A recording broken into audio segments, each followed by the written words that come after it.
Excelsior! Welcome, everyone, to part 3 of our look at the superhero card set for Marvel in 1990. But now we're past the heroes. We're into our long look at the villains. Yeah. A lot of classic characters that are mostly still around today. And as we've been finding out, almost all of them, we knew they were from the 60s, but it was kind of funny to see how many of them are still around and go all the way back to the 60s, and so few from the 80s and beyond. But that's a great look at the Spider-Man villain cast. At this point, we've seen a lot of them. Who knows who we'll see this time? I think we're going to get a little cosmic. Yes, let's look at the rest of our Marvel villains. Spawn, Dave. There you go. Spawn. Now that is 8,000% Mark Bagley. Like It's that a great is- Venom. I mean, you And see you get that another moon there, you know The it's moon. Mark Bagley. That yeah. moon, man. But he hadn't figured out Venom yet. Like his Yeah. Venom, when he draws Venom for the first time in Amazing Spider-Man run, I believe 362, maybe 361 in a flashback. That's when he had more of the he had more teeth and more green. Yeah, it was like a dripping. flap almost on his And mouth. also, it's like, well, you can see his mouth. He has kind of, I guess, the Joker or Cheshire grin on there too. Did you know his costume is a living alien? Did anybody know that? Well, Everybody? in 1990, I needed That's to true, know that's that. true. Because Only this is how I was 260. introduced to the black costume Yeah, period. yeah. These cards. So when I saw this, like the first time, we'll get to it later, but there's a famous battles section to these cards, and when I saw Spider-Man versus Venom, I was immediately struck by that costume. I'm like, that is so cool. Who is Venom? And then when I finally saw this card, this is what, like, literally this card and this black costume card that brought us in with the first Heroes video is why I have a black costume Spider-Man collection that is almost every appearance of the costume until the 2007 movie ruined that chase forever. Did it? Well, and I love it how wasn't that- Disney Infinity that pushed you over the edge. Well, I mean, after that movie, it's just like there's no way you're having all the he just showed up for he's back in black and he's going to be in 30 issues this week. I can't do this anymore. Well, I love how that card message with you too, because that's Peter Parker. So you know he's watching Peter Parker in like a stalkerish way, but it covers enough of his face. You're like, well, who knows who that is? Yeah, but the idea of Eddie Brock was wronged by Spider-Man and the symbiote was rejected by Peter Parker and Spider-Man. They meet up. I mean, the movie did summarize that aspect fine. Pretty much exactly. Pretty much exactly. At church, he goes there to kill himself, and the knight comes alive and absorbs him, and now they have this mutual hate. And he gets his name from after he got fired. He had to go work at all the awful rags that report fake news, and he's like, you can call me Venom because that's what I'm paid to spew out these days. Because he was a journalist with integrity, man, and then he had to go. Well, because he thought he had the Sin Eater's real secret identity, but he did not. So just want you to know, Venom is a journalist joke. Like that is where the name. It's not like I'm poisonous, bite you. It's like no, it's about writing for U.S. Weekly News or whatever. No, that's like his name being Gotcha. I slightly dispute that first appearance. It is true 298 his first appearance, but it's more like he shoved somebody. Yeah. Like you see his arm. It is a partial first appearance. His first full appearance is the last page of 299. Yeah. And But yes. This is one of the last cards I got because, and that art still to me to this day is like thank God. So and I remember perfect. I loved this card so much. I got grounded once and this card was taken away from me.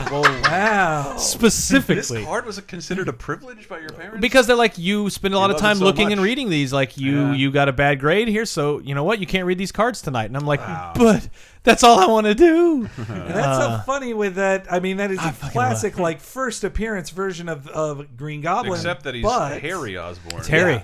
I mean, at this point, Norman Osborn had been dead for 18 years. I would say. Wow, really that long? He was dead for a long time. He died in 72 and only came back in 1996 when they said, we have written ourselves into a corner and we got to end this clone saga. A clone saga so bad, only undoing Harry Osborn will. I've just Norman lived, most Osborn's of my life. life has been with a living Norman Osborn. Yeah, but in the mid 70s, his son took over.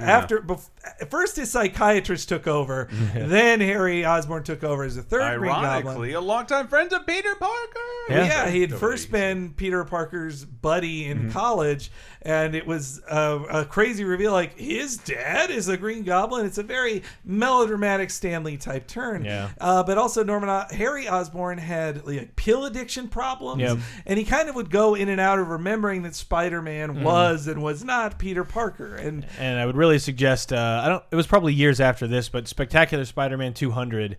that was is about a 3 great years after that. Yeah, a 3 great years. confrontation between these two. Now, it was really great. And also the 189, I think it was, the anniversary one where he like Spider-Man comes to dinner and it's this tense dinner with him and the Molten Man and his wife Liz Allen. I remember that. And his son Normie, all those great characters. But I don't even think of Harry Osborn as the Green Goblin anymore. Yeah, Like, because he hasn't been that for 24 years. Yeah.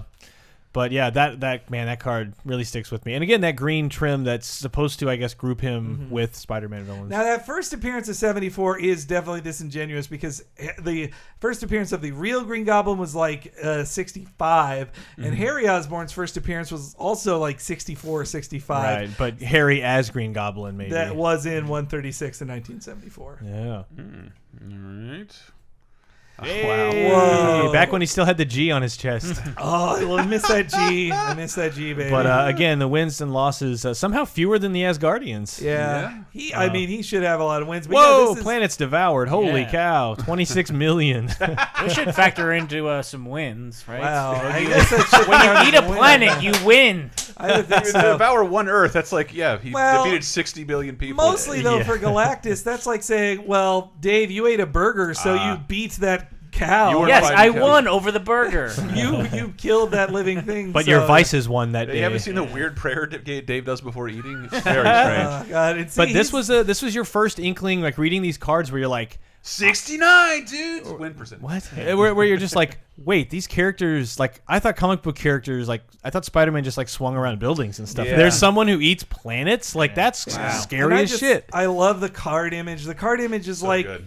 it's Kirby space stuff so Yes. much. You've got hints of the Kirby Crackle all around though. It's just like tubes and giant machines Yeah. that who knows what they do, and it's just it's a pretty amazing. decent sense of scale. Like, if you look at Yeah. the card, he is 18 tons.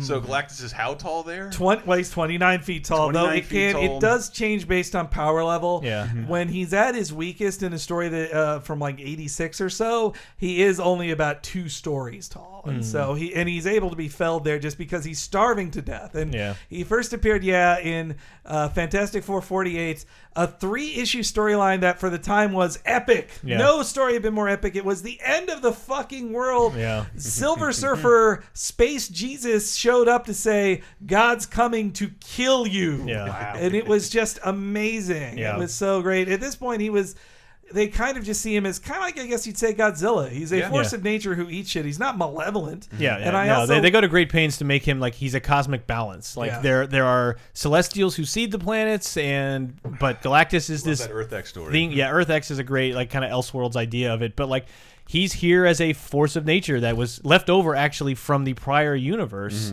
At least that's how the story went at one point. Who knows where the retcons are anymore? But he's like the only thing left from the prior universe did a big crunch, and he survived and came out the other side. Yeah. he was born in the Big Bang, and I Am Legend. he has had many heralds, including Silver Surfer, Terrax, Did you know? Firestar, Yeah, one of Fire them. Lord, Fire Lord, yeah. And that's all the ones off the top of my head. Redshift, I think, was one of them. But yeah, Galactus, great character. The Mandarin! The That's what he Timeless. was looking like at this point. Boy, Yeah. I was not reading late 80s Iron Man He looks like a comics. Mega Nobody Man was. X-villain. No, Yeah, so everything from his name to I mean, when you look at that outfit, you're like, I'd rather him be in green robes and looking like exactly like Fu Manchu. Yeah. At least that's more distinct than I borrowed an X-Men villain's outfit. I'm the Yeah. Mandarin. And I he's- love yeah. the did you know he's also a karate master. Yeah, he can Steven do this. Seagal. He Who can do cares? that too. Kung Fu, he Card knows. doesn't let you in on that. He knows that shit. I mean, the Mandarin is Asian mysticism personified. Like, he is all the of it. Just rolled in presentation I one. saw by I think the current upcoming artist of Superman. He called it the wave of yellow panic. Yeah. Yellow panic making Asian villains that are so mystical and scary and crazy and have unforetold superpowers. Well, I mean, there was a character like Fu Manchu, the guy he's ripping off. He's a much older character, and also the sad thing with Fu Manchu is that they didn't even have him be played by an Asian like in the classic stuff. And it's the same with him. He was played by Ben Kingsley, and as the swerviest swerve of all time. Loved it. Though technically, the Mandarin is the guy from the first Right, Iron Man, the leader right. of the Ten Rings, who is just mildly Pan-Asian, not Chinese like the original Mandarin was. And so yeah. But he's Whatever got the Vin 10 Diesel rings. is. I love those 10 rings. Yeah, so man. the idea is like Iron Man is this character built all around technology. So here's someone who You would think it's about mysticism and magic, and like that's a great foil to have, but then it's actually the rings are like extraterrestrial space rings. Space rings So from it's like, well, then what aliens, is this? What is this even about anymore? Because now he's just got space powers, not like. he represents an organic force in the universe that Tony I Stark guess could never it could be. harness. Yeah. I would think most people remember him as the Skeletor of the Iron Man cartoon show from the Yes. mid-90s. Dude, he is green. His skin is green. in that Yeah. Is this the only outfit that had like humongous nipples? show. Yeah. Well, Look at those. Jeez. I think this He is borrowed like those from release valves. He borrowed those from Zero of Mega Man X. at least the box art, but the Captain America and the Avengers Data East beat 'em up game. That's, I believe, the costume he's wearing. No wonder I didn't recognize him in that game. I thought he was Cyclone. Oh, Jesus. Yeah, well, he's also in that, I think. Oh, maybe Or so. Whirlwind is. Oh yeah, Whirlwind. That's what I meant. But they couldn't even have the color of his helmet right. And Consistent, at least. Yeah, this That's is like like a It must show- have been like things were in flux around the times Yeah. of these cards. I mean, no, in Iron Man, they didn't have shit figured out at Yeah. that point. I yeah. don't think. When was Demon in a Bottle? Before this? Demon in the Bottle was before this. That's when he got drunk and became homeless and lost his business. Mm-hmm. By the late 80s, Tony had gotten it back. Oh, yeah. Who the fuck is So I'm actually in the I love process. this guy. I'm actually in the process of reading the Evolutionary War, which I think had just wrapped up maybe around this. But no, he's Herbert Wyndham, but he's this genetic scientist guy who like is obsessed with the idea of evolving mankind fast and forcibly into its ultimate state. And he builds himself this insane suit of armor, and he goes around the world trying to decide who should live and die and who could carry on the genes. He's kind of like Apocalypse in that sense. He wants to Yeah. orchestrate the next level of evolution. I It just looks love in his that. profile like Ronald Reagan. Why Yeah, would this that is not a happen? flattering picture. I love the like handle on his helmet. It's like on a GameCube or something. No, I never even thought of him as a Thor villain. I actually didn't know he first appeared in Thor. I didn't know that, yeah. because he kind of like he sometimes fights mutants. He sometimes fights, Yeah. the Avengers. He sometimes fights Yeah. Spider-Man. For a time before they retconned to the Clone Saga stuff, he was the guy who invented. And often clones. loses, according to Yeah. the ratio. He is a big loser. He loses a lot of Great job, battles. But he's also like a guy who doesn't care to fight. He's just Yeah. like, nah, I don't need this. And And he came back in the Abnett Landing era of Yes. Guardians of the Galaxy and Phalanx and all that stuff that was going on. He was a recurring character to like get Adam Warlock back alive and all that stuff. And like they say, he's got cosmic awareness. Yeah. And also, it mentions the Knights of Wondergore, which is some real ridiculous shit. That Yes. part of his genetic experimentation is to turn animals into humans. So he basically invents furries, like what Bovia, I guess, is the most famous one. The like nursemaid who's a cow lady who raised Wanda Yes. and Pietro, Yes. aka Quicksilver. Scarlet Witch and Quicksilver. Yeah. Yeah. So he's But yeah, related to his them, biggest too. claim to fame is definitely Evolutionary War, which was a big event told through the annuals in 1 year. So like you would read Punisher annual, Spider-Man annual, X-Men annual, and they would follow the story of the Evolutionary War as told through annual. It was very clever. And he's seen here pumping gas in a DeLorean. That's a nice Kirby crackle behind him there Yeah. too. I like So that. he was originally just evolutionary. Then he went to Woodstock. And then he became evolutionary. It's a terrible name. They really should have done something else. Man, look at the This is my salacious favorite card. the salacious leaning back. Look at my junk. I don't have a Mephisto. lot of love for Mephisto, but this is like my favorite card. This one is the one burned into my brain. Yeah, Yeah. that feels more like the kind of pose you'd see Loki do now. Like Yeah. not the kind of like Loki like he was on his card, but Yeah. more like Mephisto. Mephisto sometimes would go between trickster and then reveal like, no, I have cosmic level power. Like Yeah. I could give the Silver Surfer a run for his money if I wanted to. Yeah, and they fight a lot. That profile sucks. And But he's yeah. like kind of the No, devil. don't take the picture now. I was sneezing. I suppose he is the devil of Marvel. Like He he's- is, and even though the did you know, like he definitely goes out of his way to be like, no, I'm not Satan. Yeah, Please. I'm not the father of son of Makes no Satan. such claim. Yeah, it makes no such claim. But I love that in universe writing of like he didn't say that. But yeah, Man, I controlled more dimensions than this guy. Those battles fought only cover the last decade. Why? Yeah. That's a weird. yeah, it is. But then again, they're like, what are power levels? Should we put that on the card? No, it's some numbers. People love numbers on cards. It's great. It would rectify. Hey, share this video. Maybe we'll get to series 2. Although though thought by many to be the same being as the biblical devil, Mephisto is not, Yeah. and he never makes such a claim. He never said that. Yeah. Yeah, what to is this? make The it- newspaper? Don't Like- protest us, Christians. He's not the devil. Don't print that. But yeah, he then would be most famous for undoing Spider-Man's marriage to Mary Jane. Oh Jesus! I not unlike that marriage. Erase that from my memory. I always forget. Yeah, It's which like- is a bad solution, but they wrote themselves again. Every 20 years, I think Spider-Man gets written into such an unwinnable scenario where it's like, I don't care how you solve this problem. If you want to bring Norman Osborn back from a decades-long death, fine. If you want to have Mephisto magically undo a marriage, fine. I don't care. Just give me better stories. Because we got Brand New Day and better way, new ways to die and all that stuff. Like a great new start for Spider-Man, and it was totally worth it. But most known perhaps for fighting Silver Surfer and as Thanos' lackey in Infinity Gauntlet. Oh, I loved him messing. He's with his such a head prick in that. He's great. So good. When you play his game, you bet your life. And speaking of Thanos, speaking of the He man, looks so cheery here. well, he's not even like this is pre-Infinity Gauntlet. yeah, this is is right cards before. Wow. This is right before though. So Thanos' quest might have actually been taking place at this Now, point. they messed up coloring his eye there. Like his mask extends a little too far. Oh, weird. Yeah. Huh. But yeah, this is just when he is the mad god of Titan, the planet Yeah. of the moon of Titan on Jupiter. Yeah, look at the most notable thing he did in his Did You Know? Responsible for the death of Adam Warlock. Let's put that's like the most specific timestamp I've seen. And Put him in also, a Did You Know? oh yeah, because Adam Warlock would be back from the Spirit Gem pretty darn soon. Soldier. Soul Gem. I'm so sorry. we got to talk about these gems, man. But yeah, Thanos is like, he is a ripoff of Darkseid.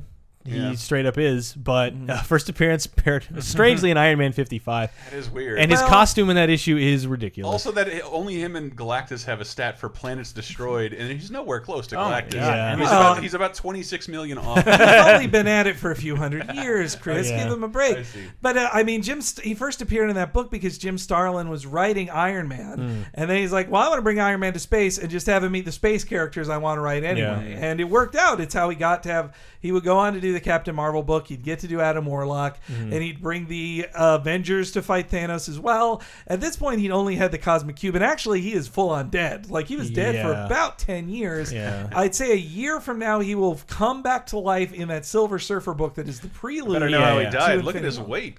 Yeah, Cholesterol. he is He's huge. almost 1,000 pounds and only 6'7". But yeah, that's what I love Infinity Gauntlet so much, because right as I was getting into these cards and these comics and seeing these characters, not long after that was the march to Infinity Gauntlet, and it was told so like he's brought back in Silver Surfer, and then he goes on this Thanos quest to obtain these gems. So even by Infinity Gauntlet #1, that so much has happened with him behind the scenes that is actually told in comics, but they still fill you in the series itself. Because look, his two fists are glowing, so like His energy like, projection. Infinity Gauntlet is just like a glimmer in Marvel's eye at this I mean, point. he always has power. Yeah. Yeah, I know, but like if you don't, when you see a picture of Thanos, Yeah, now, he's always it's doing one that arm, shit one now. arm Yeah, is- it's always on his left hand, but and he's whatever the fuck is going. Like he looks like he has a grenade cup. yeah. I mean, he's always had a cod piece. Yeah, That's but a yeah, he's constant. just always obsessed with death and the physical manifestation of death, and then also Pretty just odd. power, like gaining power and rewriting the universe in his image. And then he finds out each time when he does that, he doesn't even really want that. It's the chase, and it's something else. And Thanos means death, and it's funny they don't mention Star Fox on here. And I mean the character Star Fox, who was his Eros. brother, who was created like they were supposed to be equals in the beginning, Thanos and Yeah. Eros. But Yeah. very quickly, Star Fox became nobody. Like he Yeah. was like, "Oh, you're the dumb sex dude who Yeah. was a member of the Avengers. Who cares?" Yeah, you can fly around and do nothing. But Nope. yeah, a year from now, I think literally the next card in the 1991 set, he's standing with death over a pile of bodies. So Apocalypse. this card always That's a bothered beautiful me. card, man. That's Art Adams. Yeah, it's definitely Art Adams, but like that stature is cool, but his arm is like weirdly tucked in, and it always looked like he's tied up. I guess it's just him in like a stately pose. Like, Could be, yeah, with his arms behind him. X Factor, nice to see Yeah. you. See my tit sweat. But It's he is hot in here. he's an 80s creation, like built to like 80s. He's all, other than Mr. Sinister, he's the most recently created character. Well, I mean, he was the dude like Mr. Sinister. He was created to just be the major enemy of Yeah. X Factor. Like they needed this- a cool new villain for the 80s, Yeah. and he was that guy, like crazy body manipulation powers and changed his size and makeup and shape, and I was believe- obsessed like the High Evolutionary with setting the stage for the future of Yeah, life. He is the first mutant, but they Yes. didn't have much of his origin set up in 1990 either. I believe by 96 we would know his Egyptian roots, his name in Sabanur, and he'll soon be the star of the Age of Apocalypse X-Men. He's one of the- X Apocalypse. One of the only characters you look, his win-loss ratio and ties fuck up the typeset. Yeah, he's had too many, but he doesn't lose. Like I would put his losses at like 12 or something. Maybe you're Like, thinking he- about like a bachelor party in Vegas. 2135. Like, if I lost anything 2,000 times, I'm like, I fucking quit. Like, I don't care. But he's also like he lost. I can think of like twice he ever really lost to the X-Men. Like, Well, actually was like I was. Did Cyclops kill him when he? Sort of, yes. So the Gathering of the 12 was when he was finally going to just take over the world. He had to he also swaps bodies. That's how he's lived for so long, since ancient Egyptian times. He joins bodies with Scott Summers, Cyclops, and then they kill that body while he's in it. So Cyclops helps destroy him by giving up his own body. But then he is reborn in Kid Apocalypse, who will move to Kansas City. Kid Apocalypse is awesome. I love Kid Apocalypse. But yeah. Oh, They got fucking swastikas. Well, I think that is the problem with Red Skull.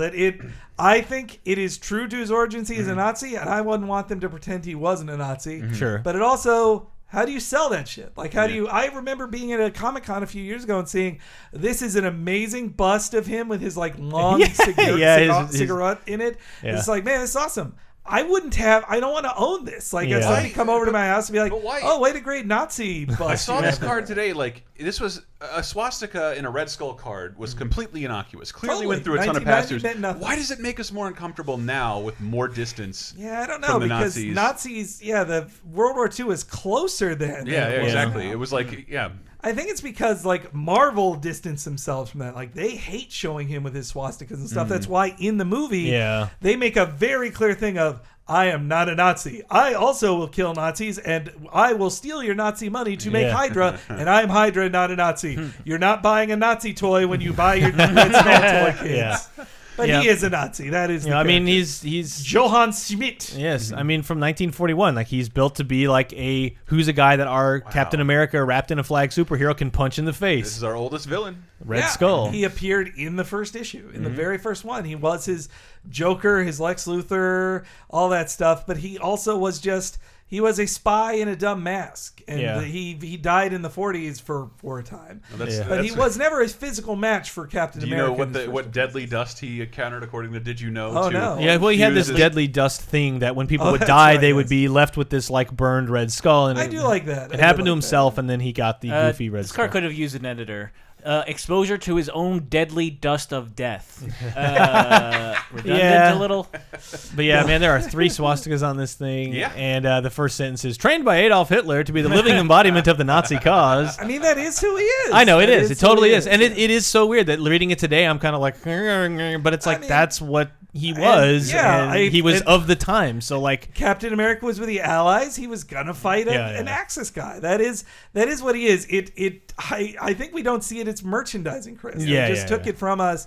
They took the wonderful swastika from us. I'm not a very sensitive person, but it's like, it is weird to see swastikas on shit now. In your colorful superhero comic. And I've never been less afraid of Nazis in my life. Yeah, well, though at this point, I think he had become the physical equal of Captain America. A new body. He had gotten a clone body of Steve Rogers and put in it, which is also how he would end up saving Steve Rogers' life when he was getting blood death. He was able to give him a full blood transfusion of his own blood to then reborn Captain America. Well, this is the end of our villains. They This talk about is the one we're ending with? Yeah, it's like he wants to create the Fourth Reich. I think in the rest of our series we should discuss the first and second Reichs. I've always been curious if we're going this far. Just kidding. But this does wrap the villains, I believe. Yeah, after villains, we will get into the rest of the set. We've got to look at rookies. There's famous battles, famous covers. There's still a lot to go through, but just to show you how much was going on in this first card set and how, as a kid, you could just obsess over every one of these cards and memorize all this stuff because there was no